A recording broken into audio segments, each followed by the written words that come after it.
That candy-colored cloud they call the Sandman wanders through my bedroom every night, looking for some weed to smoke. Okay, mine works. Mine works. Okay. Hello. Okay, we're both in business. And my God, but you just look at the turnout today. It's so beautiful today. I was out walking around, watching the snow melt, and it was, oh, I love watching snow melt. Doesn't melt too fast. They thought, yeah, nobody's going to show up. But look, they're letting anybody in. It's stained glass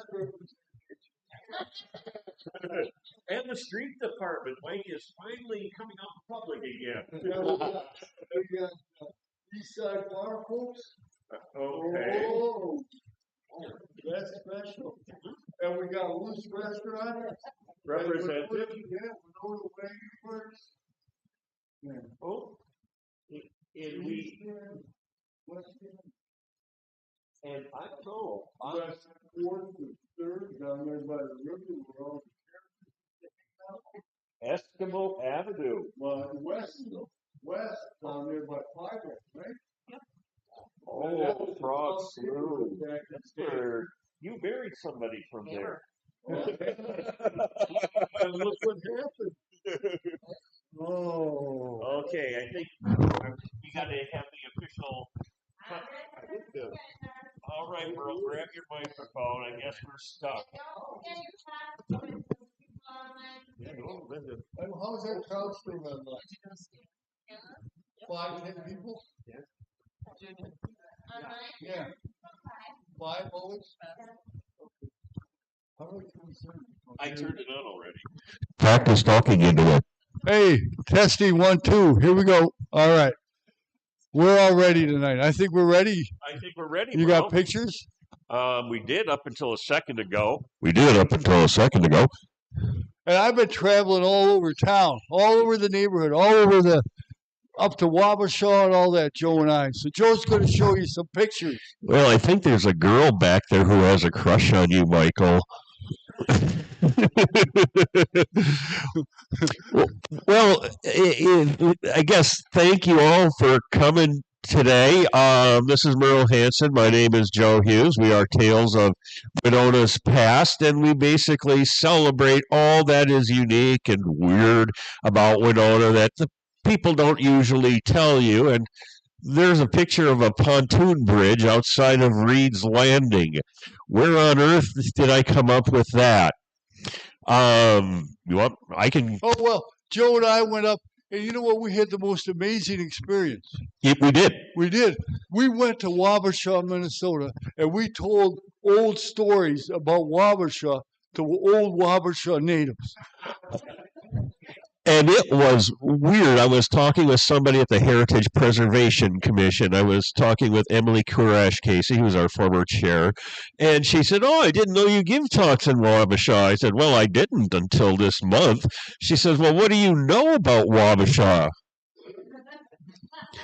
A lot more than I knew last month, that's for sure. But they were great. They were the downtown was the people there would invite us in, and they tell the history and the stories of the area. We have a fan club over there at Gherkin's Seed and Feed, or whatever they call it. It's a cool store.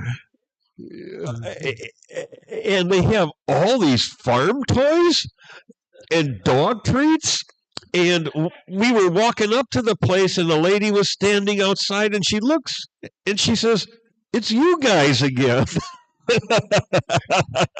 And one of the coolest things, we went to a little breakfast cafe, the Eager Valley thing, and they give you a plate full of food. Like we used to get, at Roos Restaurant. And you get a plate full with eggs and sausage and the whole yards, it was $12, and he sat on a breakfast counter. With a little stool, a little toadstool stool, and you're sitting on it, the stool is older than your mother. I'm thinking, so's the waitress, but it's okay. And the most unusual people around that breakfast table. They had a PTSD Vietnam vet who wears a PAP machine now. CPAP. Yep, we were talking about CPAP machines. Yeah, and he was talking about CPAP machines. Well, so was he. And then we had the son of a sheriff. So we got the history from these guys, and we walk in, and what do they say? Oh, you guys must be from out of town. But it was a really good breakfast. And they talked to us. The waitress didn't say a word to us for most of the breakfast, and then all of a sudden we all found out that we were all kind of tired of Taylor Swift. So we talked about Taylor Swift for a while. It was a nice trip, and we found out connections to Winona. There was a guy. How many of you know Chickanowskis? Yeah. There was a James. Well, there was like an uncle of his called James Chickanowski, and he ran a restaurant called the Velvet Rooster. Now, I never ate at the Velvet Rooster. Oh, we do what we can here. It was the poorhouse in a true Winona tradition. Well, no, this is. I'll tell it my way this time. Okay. We're driving by it, and we're driving up there to just scope out the place the first time. And he tells me to get off. We're driving along the railroad tracks on a road I've never been on before, but that's fine. There's a railroad track right next to it. I'll go. And he points at that, and he says, well, that was the Wabasha County Poorhouse. And then it was the Velvet Rooster. That's the first time I heard those two words together ever in my life. And doesn't that sound like a story title? It sounds like several stories, doesn't it, Tom? And honest to God, and then it gets worse. I'm looking at this is a poorhouse. I've seen a picture of the Winona poorhouse. It was a shanty out on the East End. And look at this. It's beautiful, but what was the Velvet Rooster? Well, it was started by a guy named James Chickanowski, who used to own the Winona broiler plant. And he bought that place right there for $5,600 in like 1950 something. He got a deal on it, true Winona traditions, right? And he called it the Velvet Rooster. I mean, it just gets so much better. This guy's name is Chickanowski, right? And I mean, yeah, it's an old Polish joke. A lot of them use the last name Chick because Chickanowski rolled off the tongue a little bit too much. And of course, if your name is Chickanowski, of course you're going to go to work in a broiler plant, and then you're going to move it up to Wabasha. Yeah, and if that's enough, how could I make this more complete? How could I make my mastery of chicken? I am a Chickanowski. He created this supper club called the Velvet Rooster. And he is known for serving fried chicken. And the Velvet Rooster was Mr. Chickanowski on a Friday night when the place was filling up.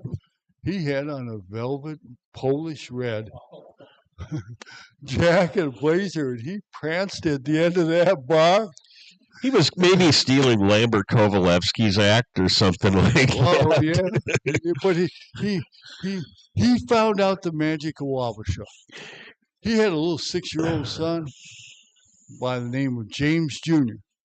And James Jr. one day got out of the boat. He was headed down to the river. He was going to go fishing or swimming or anything. It was, you know how hot it gets down in those lowlands sometimes? He got run over. And at that moment, Mrs. Chickanowski started seeing on her doorstep hot dish after hot dish. He started seeing prayers coming out of the churches, whether they were the Episcopalians, whether they were Lutherans, whether they were the Catholics. And they found out what a small town living was. That when you lost one of your own, the whole community lost one of your own. At that point in time, Mr. and Mrs. Chickanowski realized how special Wabasha was. Now, we first started going up there because my grandma was from Sand Prairie. And all the good things in my life, and I got many of them now, started with my grandma. We'd be sitting down. We'd play cards. We'd go to bingo on Thursday nights down at the Cathedral of Sacred Heart. She lived on East Ninth by Winona State. And that's what the myths of where I come from and what happened came from my grandma. So I went looking for her roots. Because that's what us who are more than a few years past our prime. Remember what our grandmothers went, because we live in a collective neighborhood, extended families. You with mothers and grandmothers and great-grandmothers, you would gather together for holidays and get-togethers, and the old ladies would tell stories, and the old men would tell stories. The old men would have a few beers, and then they'd get a little obnoxious and tough. But they were from Winona. They oozed Winona. They oozed the word. Just walk that one back there. I kind of secrete Winona. Okay, I was just getting back to my point, so I remembered. We get distracted, you know. Some people you can't say anything around. Oh, you want me to sit? Right here. Okay. Well, be a good boy, Joe. All right. I do not think you two, and I think this whole front row needs some attitude to just, well, you're all wonderful. I want to say that my first thing that I'm going to do is I'm going to take you on a little trip. I'm not going to actually start talking about Reed's Landing, I'm sorry. I'm going to talk about how I got there. It starts out with the summer of 1988. It goes back that far. I turned 27 years old. I had my first real job teaching college. I had a car. I had a summer vacation and money, and I could go wherever I want. I went up to Winona, Minnesota, in my brand new, to me, 87 Ford Escort. And I did all the things, and I saw all the things. I went to the History Center, went to the cemeteries. And my very last day, my last full day in Winona, my uncle and aunt, Jim and Phoebe Bambanek, my mom's oldest brother, and his beloved wife, took me out for a day-long drive in the country, a family drive. Not going to tell you about the whole thing because I have like dozens of journal pages written about this. Rather, I'll just say it started out in Winona.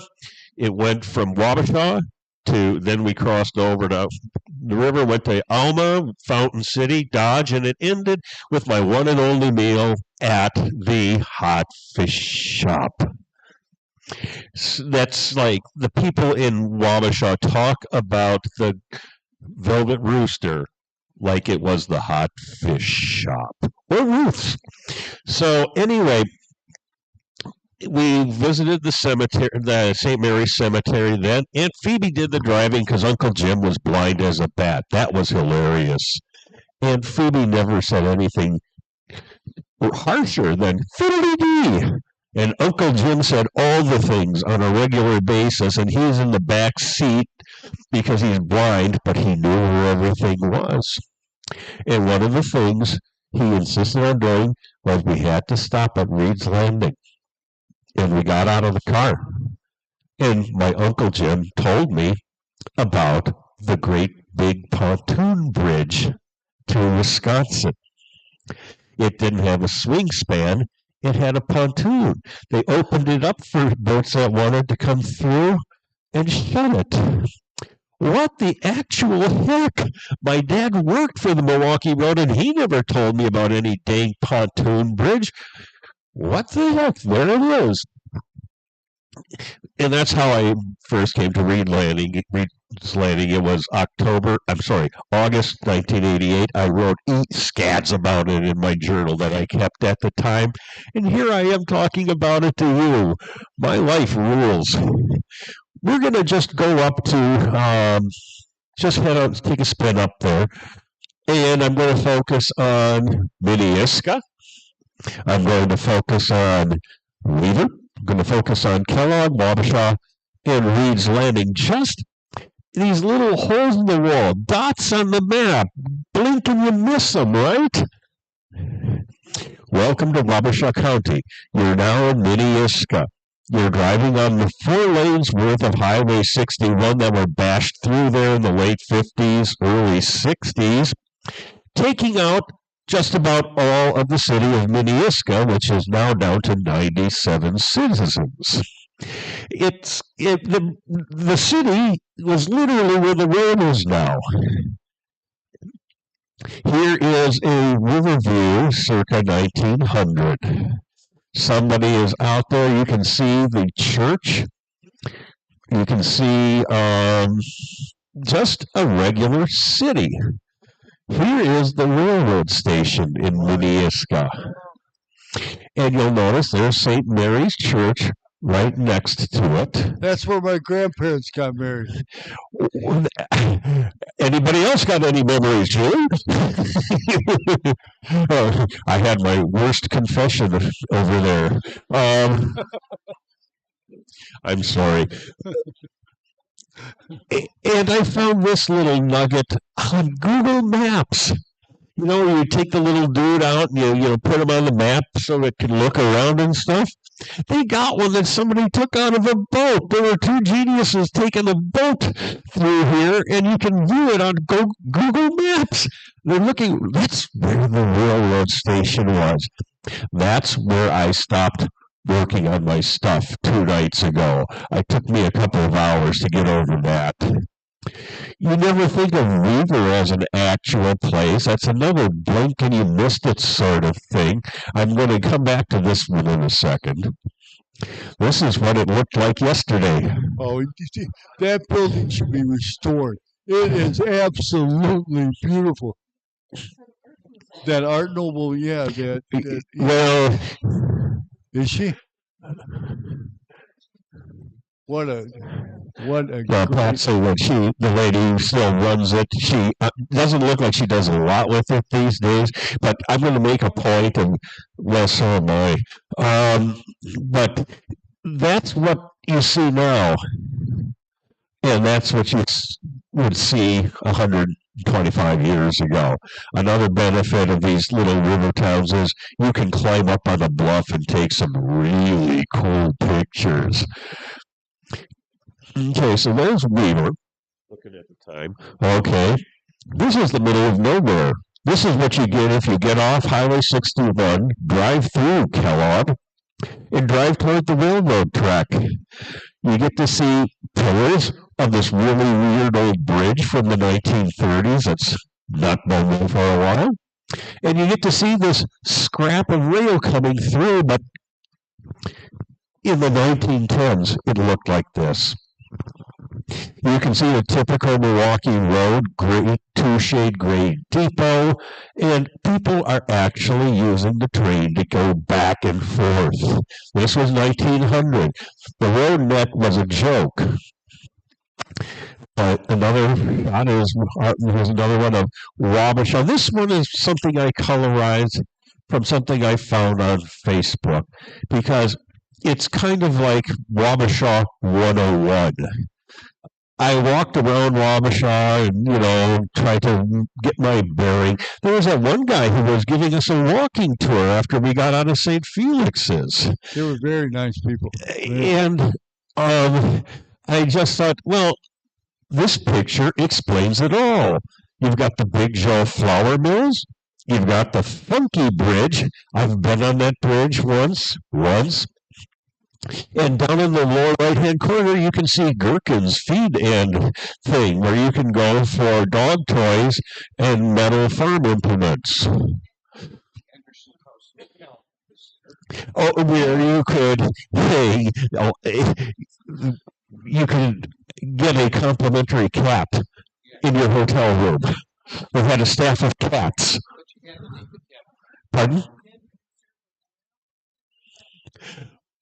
You see, that's why I tell these things to people.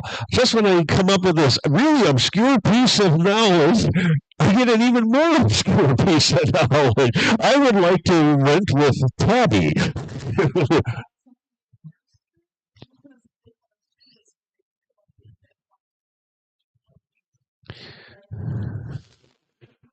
Repeat? A bed warmer. A bed warmer. They had people who would come up with it. It looked like a big frying pan with a long handle. Oh, okay. I thought that was kind of like, well, that was just so cool. And there's the Velvet Rooster again. I'm almost done.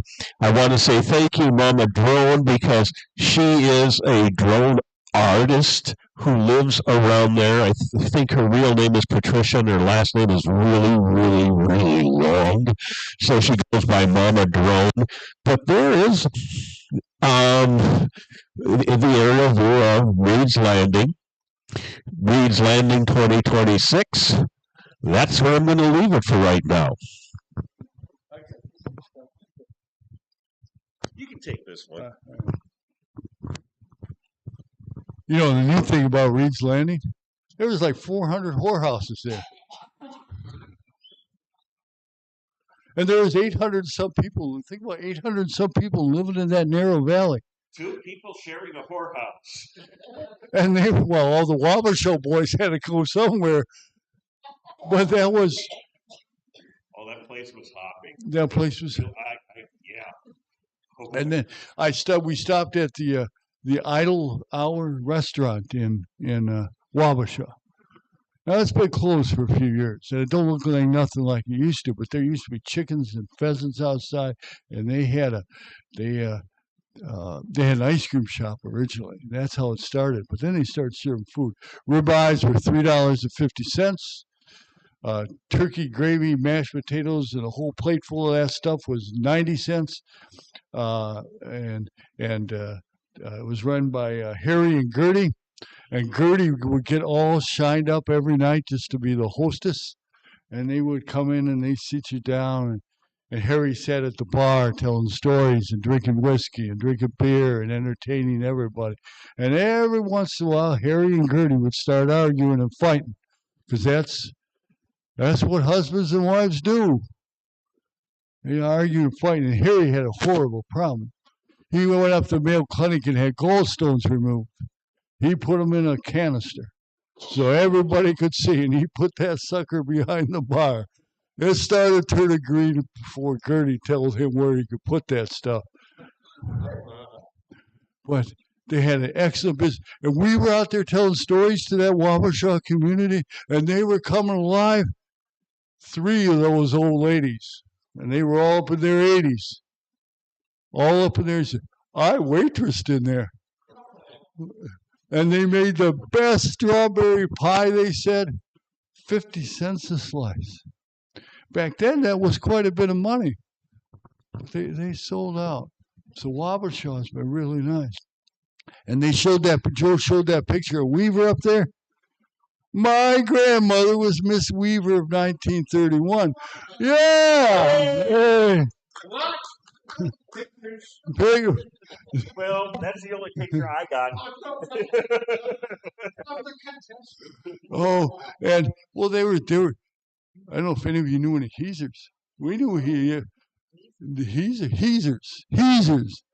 Denise was an attractive girl. She was Phelps, girl with me, and they did all that. And they lived right close to Minneska there. And the guy who owned Minneska bar was known by the name of Dietz, a longtime owner of the Minneska bar. Well, he used to own the Rustic Bar in Lewiston. Yeah, well, I mean, that was characters up there in Lewiston. Still are. Well, but a tornado took care of that building, so we can't hear those voices coming out of the woodwork anymore. But Joe was telling me the other day about parts of Poland. Well, the people are weird in Poland. Well, Poznan. Poznan is basically the west end of Poland is divided into Kashubia on top, Poznan in the middle, and Silesia down below. Poznan is kind of like the original Poland. And they take great pride in being the people who They take great pride in being the people like we basically invented Poland, but it's really the peasants. It's the peasants in their fields. They're not even Polish. They're just peasants. They're just like this high above the livestock. The land doesn't belong to them. They belong to the land. And you can't teach them a damn thing because they already know everything I mean, important. one of those towns where, unless you've been there for 6 generations, you're an outsider. Right along the Warta River. Oh, it's a special place. And they hold some strange beliefs from a long time ago. Winona had a cop by the name of Stephen Bloch. Bloch, I don't know, it's probably pronounced Bloch. And I was in one of my Jack Daniel times of my life. That stuff hit me. I mean, I get drinking that shit. And I was down there in the east end of Winona, 2, 3 o'clock in the morning. Now, that ain't necessarily saying because the people of the east end of Winona, Minnesota are right special. They are very, very. So I was down there and I'm talking. I ran into Officer Block. And I sat down with that Jack Daniels, and it was 1922. And he was in a world of hurt. You see, all of Winona, not just the East End and the West End, felt the First World War.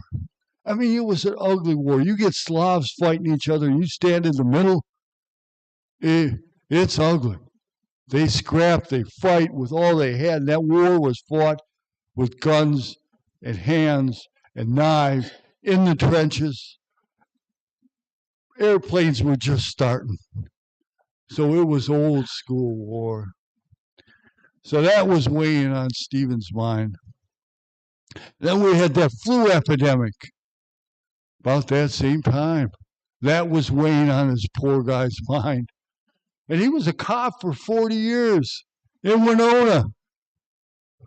And cops, I couldn't do their job. They see the ugliest side of humanity you can imagine. If crap happens, the cop's got to be there. And he's got to notify. It's a horrible job. I couldn't be a cop for all the money in the world. And then, to top it off, all those purists in the government decided to take away our beer. Prohibition started at the same time. So old man Block was depressed. How couldn't you be? He had 2 kids die prematurely. And he could hear his old Posny and grandfolk because their words were story told. And they got passed down from one generation to the next because that's how people learned in the old country and came over here. And in the old country, the Posnians, they had a belief that badness came from vampires. And they were known for digging up the graves.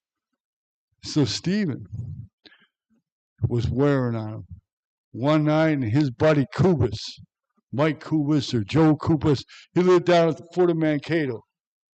And back in the day, most of those guys went to Kowalski's Saloon, but sometimes they come to the East Side Bar because they were characters.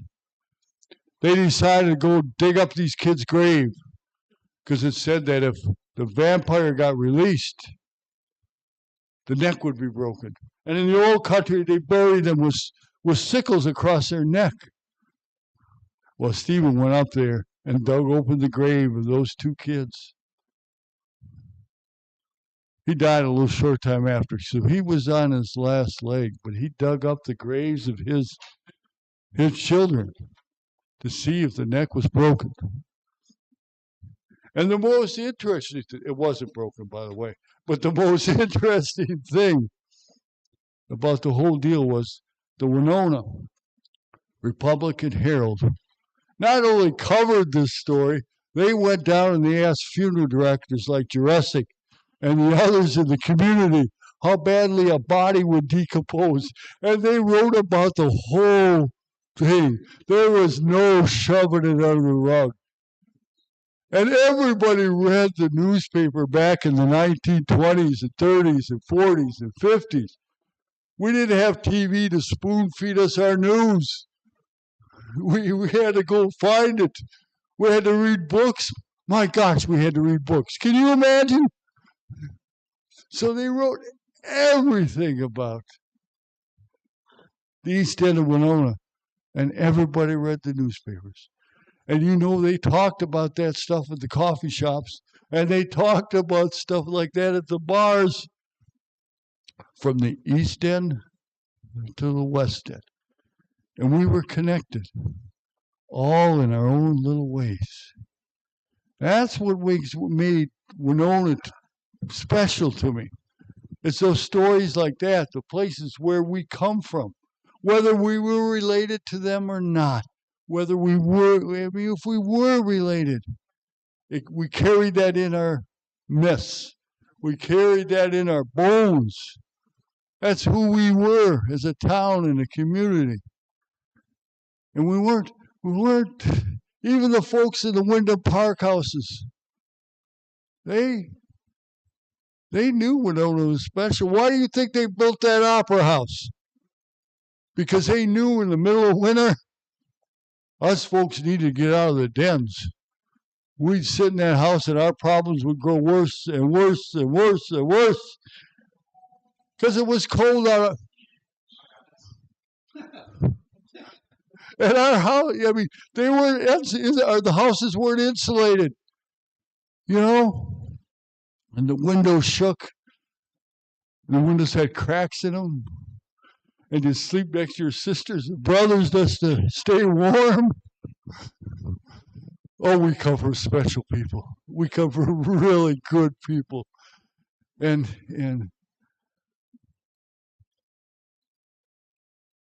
it was so fun to go up to Wabasha. It's just a little ways away. And the buildings along Main Street there are still standing from the 1860s. I mean, that Anderson House, 1854. What I haven't been able to find out, you remember a Dan Hurd we went to school with? It was called the Hurd Hotel. And for some reason I got in my head that was Danny Hurd's family. Because Danny Hurd's back in Wabasha now, from what I hear. But it's so nice. When Joe and I go to the St. Anne's or Callista Court, we tell these old-fashioned stories to our old folks in the nursing homes. And they come alive. Because that's their world that they remember. That's the world where they were young and they were in the prime of their lives. And they talk about 3rd Street, and they had a car club. The Autolettes. They had a car club called the Autolettes. And they mentioned the Autolettes, and a couple of the ladies said, yeah, the Autolettes. So being a dumb guy, I asked them, well, what kind of cars did you drive? They all looked at me like the same look that my mother would give me when she said I raised an idiot. That's something she said only to her oldest child. And they said, we didn't have cars. We were girls. We were interested in the boys who had cars. I said, well, duh. The great thing is that they start doing the talking. And sometimes when it's really good, they don't even let us out of there. Oh. That's especially glad because that's how I feel about history just about all the time. We were talking to, I forget what her name is now, but we were talking about Chinky Dearman, and some of you probably remember Chinky. He was talking about getting drunk with Chinky and Mama Malone or something. Mama Munda. We got close to finding out who Mama Munda was. It's Bill Kozlowski's sister Marie, who was telling us all about Mama Munda. Just think of an older female version of Bill.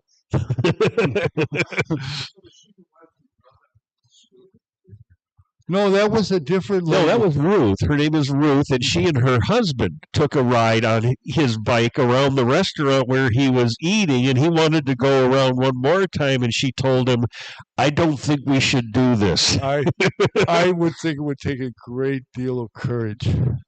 There's so many levels Courage. to steal Chicky's bicycle and take him for a ride. It just, he was a special man. He loved fires and watching fires, and you could see the character. Old Man Miller, Jerry's grandfather. I mean, those Millers been around the park in Winona for a long time. No, the old man. I think it was Joe, not William. William didn't. He had a rough life. But he would burn the cars on Saturday before they saw all the interiors.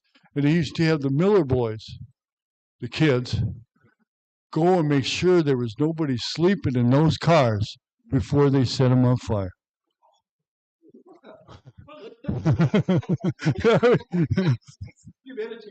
Yeah, very nice. Yeah.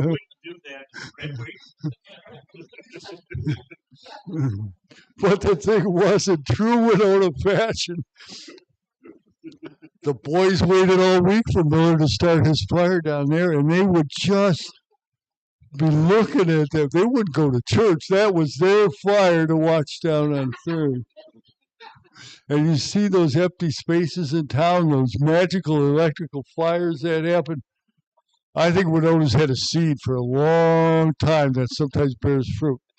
And you know, we've lost our downtown, and it's, unless you really understand the history, and you walk downtown and you see the dead folks and what was, and you treat them like they're friends, because you don't leave Winona. Long after we're all dead, they'll remember us. And they'll be walking. And you want to know Winona? Walk through your grandfather's footsteps. And the thing that really irritates me is how I wish some of the bars and restaurants that my grandfather would have gone to, or are gone. Because I just like to sit in the seats and think, what was my grandfather talking about? What was my great-grandfather talking about? I mean, they have problems. We all have these nice visions of grandpa and grandma and all that kind of stuff. But they got to be nice people by stubbing their toes a few times. That's just the way we learn.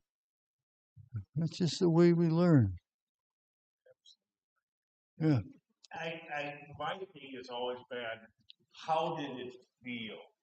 It's not a matter of the names and dates, although I have to mess with a certain amount of that stuff. I want to be able to know what it felt like, know what it looked like to be walking down Third and see the Morgan block. I want to talk to all the idiots walking along the wooden sidewalks. I want to know what it felt like to be living in a 800 square foot house with your 14 siblings, switching out, sleeping upstairs or downstairs. I don't want to stay there very long. I don't want to wallow in it. I just want to know. And I want to share it with other people, just how awesome this place was. And not just the bright, shiny stuff that they talk about over there, like the Bunnells and the freaking sawmill owners. The schlugs and the schlubs who came here and lived on doodly squat, got in knife fights and got knocked up. Because they're a part of Winona too. Sorry, but they are. I'll shut up now. Sometimes I go back walking downtown, and I try and put myself in 1859 when 1,300 steamboats landed down there at the shores of the Mississippi River. And I think what that was like, and the roads were like dirt paths, and they were just mud and sand, and it would rain, and the horses were doing, and they're doing their number as they're going, and cows and pigs and sheep and all those kinds of stuff are down there. This place was bustling. And then, of course, Lena Weinberg. Lena Weinberg was doing her business down there at the Huff Hotel because that's where it was special. That was special. In Reed's Landing was Exactly the same place. Reed's Landing was ahead of Winona.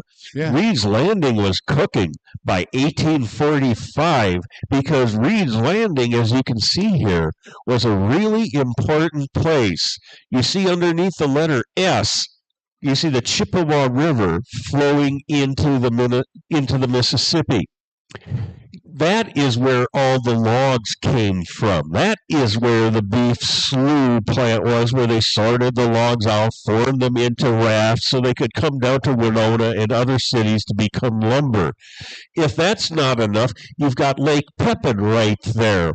And this time of year, Middlemarch, you're looking into April, you've got boats parked up because the only way to get stuff anywhere is to use the river back in 1840, 1850, 1860. And everybody wants to know when the first boat is going to make it through to the Twin Cities. That's very important. And as a matter of fact, you have a lot of people up there by Nelson Landing. Welcome to Wisconsin. Waiting up there. Welcome to Wisconsin, Tom. You got people on boats waiting to be on the first boat to make it up to the Twin Cities. The first boat making it all the way up the River of the Spring is a really big deal when everything worthwhile comes up the darn river. So this was really a great and fantastic location. But it's like Merle points out, I want to know about what was it, 400 whorehouses? Yeah, there were a lot of whorehouses there, and they have some across the Wisconsin way. Although I think that's just something they tell you in Wabasha. They say, oh yeah, all the whorehouses were in Nelson. Yeah. Damn Wisconsin. There's the original plaque, but this is basically the essence of Reed's Landing right here. A bunch of boats waiting to get upriver, waiting to get downriver. Sending other boats up the Chippewa River. This was just like boat cruising. There were reasons to go to Reed's Landing, whereas Winona was still just kind of like... Wabasha is the oldest city in Minnesota. 1830. 1830. And they didn't even have a name for it. They called it various things, none of which were official. So it went unnamed until 1845. 45? Well, there were people who wanted to name Winona Wabasha or Wabasha. The original name of Reed's Landing was Wamadi. Wow. Get there in a second. This will just be a short little trip through Reed's Landing. I mean, I could blather all about how amazing these pictures are. I just want to show you the dang pictures because I don't really have my crap together yet either. But you're looking upriver in this viewpoint. To your right is the confluence of the Chippewa and the Mississippi. And Lake Pepin, I just learned 2 days ago, was basically formed by the delta of the Chippewa River winning a battle with the Mississippi, pushing out so much sand into the stream of the Mississippi at Reed's Landing that the water backs up and boom whap, there you have Lake Pepin. And coming across, when you're down here at Reed's Landing, waiting to cross Lake Pepin, anybody can steer a boat up a river. You could just, in March, you could avoid the ice flows that are coming down. But somebody's got to get out of the ship and try to get in between those ice flows where you can't be seen. You don't know what's going on. The ice flows might come together and snap off the bottom of your ship. I mean, this is really some scary stuff. You filter in, there's the Wannabe Herald. And it's just not my speech impediment there. That's Wannabe. They lost the N. I don't know what happened. But if you, down the left side, you see ads for business cards. They had hotels, saloons, restaurants, meat markets. They even had a physician and slash surgeon there. I mean, and this is 1857. And they had a beautiful school, which still stands. No, that's the restaurant. We're getting there. Yeah. Well, bleep. Huh? Okay. Oh, I skipped. There it was. There it is. Back there was the school. That's now the historical center. And And you go straight down the hill, and that was called Main Street back in the day. You go down the hill, and you will find yourself at the building, which is now the brewing company. they make the best garlic French fries around. They are. I can personally attest to that because Merle said, "Do you want any?" And as you know, if somebody ever offers me any of anything, I will decline. Right? But I ate the dang French fries, Yeah. and they were that good. But I will say, everybody talks about Wisconsin fish fries. The Boathouse.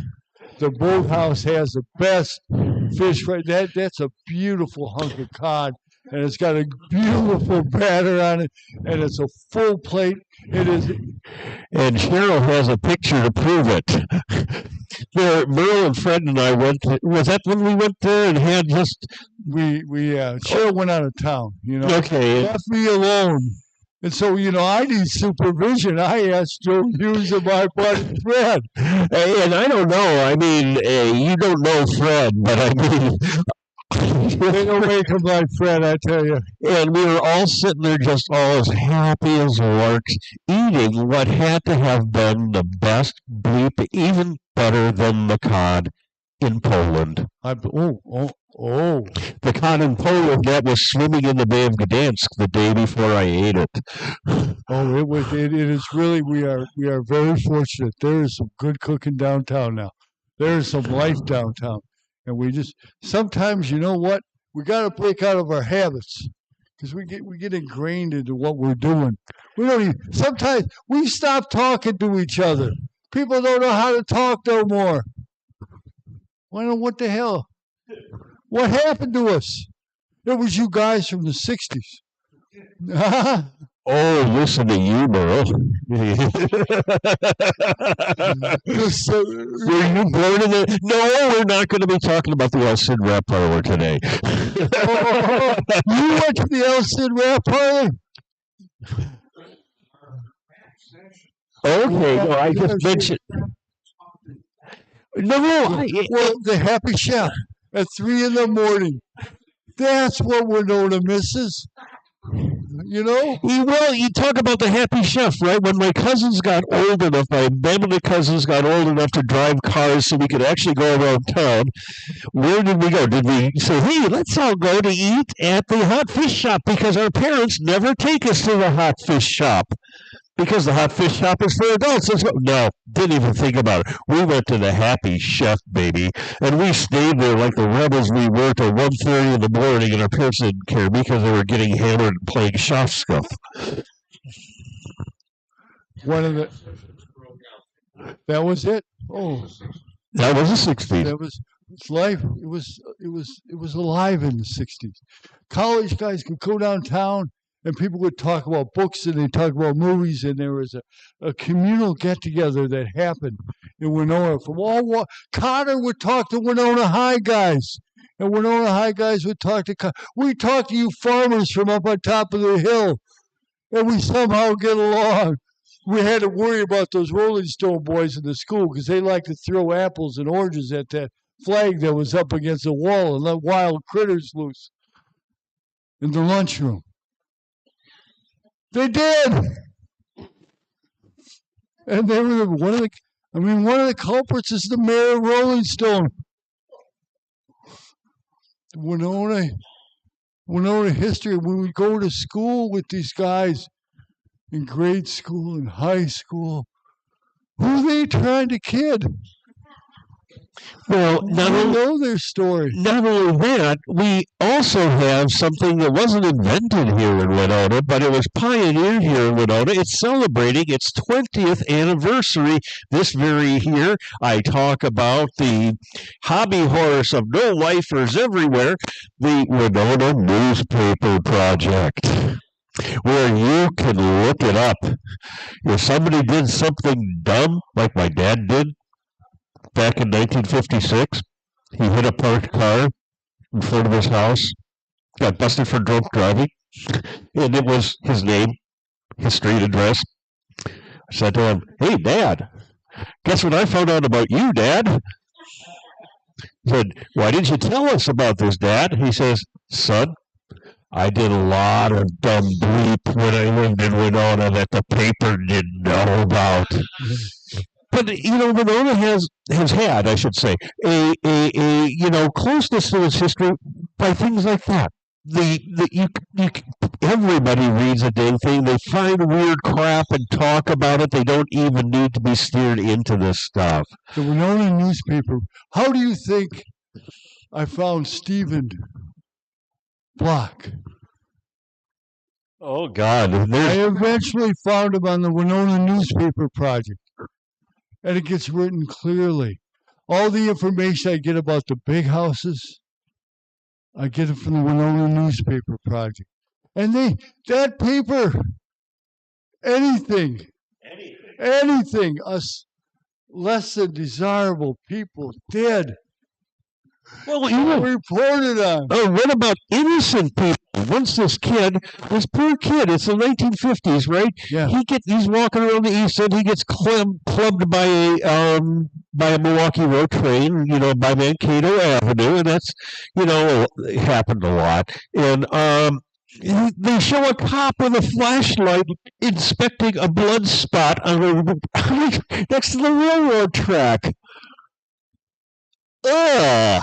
Oh, I'll never forget back in '68. A lot of us remember this. There was a accident that occurred on Mankato and 6th, and it was a result of a long. Somebody stole liquor from across the river. And the car was a Buick, wasn't it? I don't know what it was. Buick. They were driving through the streets of Winona at 90 and 100 miles an hour, and the cops were in hot pursuit. It was like one fed the other. I mean, there's a reason that there were no bank robberies in Winona, because eventually you're going to run into trains or the river, or you're going to try to get out of town. And here I thought it was the Federal Gas Bandit Protection. Yeah. Well, that maybe too. I like well, the Federal Gas Bandit is worth taking seriously. But there were like 4 kids who died in that accident, 6th of Mankato. One cop started, Wisconsin. And neighbors, people we knew, people that were part of the community, the kids were part of the community. And I wrote a story about this once, and I put it on Facebook, and there were like 500 responses. I tell you what, people were still hot. And I wrote it, and so some of the folks thought it was real, it was happening right now, real. And here it was back in '68, and it was a tragedy.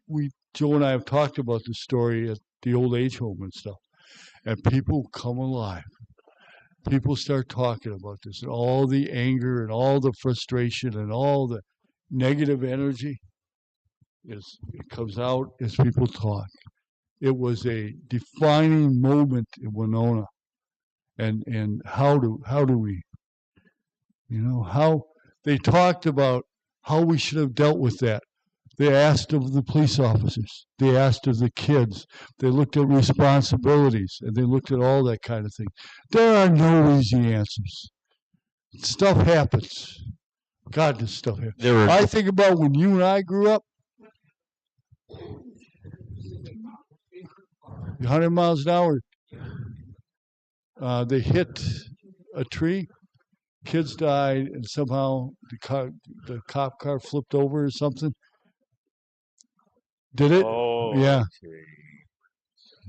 Yeah. Hey, Merle, we got them talking. Yeah. Yeah, we got I them mean, talking to each other. that was everybody woke up from that. Everybody. We didn't get the news from WKBT Channel 8 or KIMT Channel 3 or KROC Rochester. We got it from Chuck Williams down at KWNO. How about the parking lot? Oh my God, Yvonne Lindquist, Patty Lindquist, Yvonne. Yeah, Yvonne. You know that was Exactly like the one in Waukesha did. Remember, we were talking. How did we wind up talking about the Armistice Day storm? Oh, well, there was a famous. We started connecting Winona and Wabasha, and they talked about Mr. Draskowski, Bill Draskowski, who was Greg's and that clan's dad, Tom, Greg. I forget what the oldest. The oldest brother used to rent us out the Isaac Walton Lodge where we partied all the time. I mean, we're all connected. And so we were talking about Winona Wabasha Draskowski and this game warden from there who had to go out in the waters and pick the dead bodies that were frozen in the place. Oh my God. And you know, my dad, who was 10 when that happened, told it to us so many times that my brother, my sister, and I, who can't agree on anything else, we all agree that we were there too. And then, for the win, Julie, I mentioned Liberace. And holy, that's how it ended with this big roundtable discussion of Liberace. We had this nonverbal guy there, Matthew Hurd, who had a master's in music education. And all of a sudden, this guy, he comes to life and says, I saw him the night before at the Cavalier Theater in La Crosse. Saw Liberace, but he wasn't called Liberace then. He was Walter Buster Keys. Walter Buster Keys. Well, he played in dives. Well, you know, he wasn't going to be Mr. Liberace. He had style. Those dives gave him style. You know, pearls and rings. That's 2 gigs in a row. We've ended with Liberace. I'm going to try to see if we can't start a trend or something. Liberace was supposed to perform at the College of St. Teresa's. He was coming that next day, and that Armistice Day storm stopped him. Winona never received a visit from the coolness and greatness that was Liberace. Well, of course, I'm from Milwaukee. What am I going to say? We loved him. Oh, the nuns absolutely loved Liberace. I saw they were getting ready. President Taft, was it Taft who visited St. Teresa's? Yeah. You saw the crowds. Oh, those old nuns. They needed a distraction. Right? You're going to get us fired. You know what? I think those dead nuns, would be really happy. We were talking about them. Because even though we laugh about it when we think about that kind of life, we recognized their life and their lifestyle. And, you got to do what you got to do, And it's part of our youth. When you think about nuns and priests, that was part of pastors, that were part of our growing up. Teachers, schools, grade schools, old ladies watching out their front porches as bigger staffs cut through alleys and neighborhoods, and Nelson's got in fights, and Skeels got in fights, and everybody was flying around getting to know each other. Not me. I was living in Oak Creek, Wisconsin. You poor soul. I just I know. Hey, it's 5 o'clock. You guys have been great. Thank you for thank you coming. for coming. It was a pleasure. Yes, that is the pontoon bridge.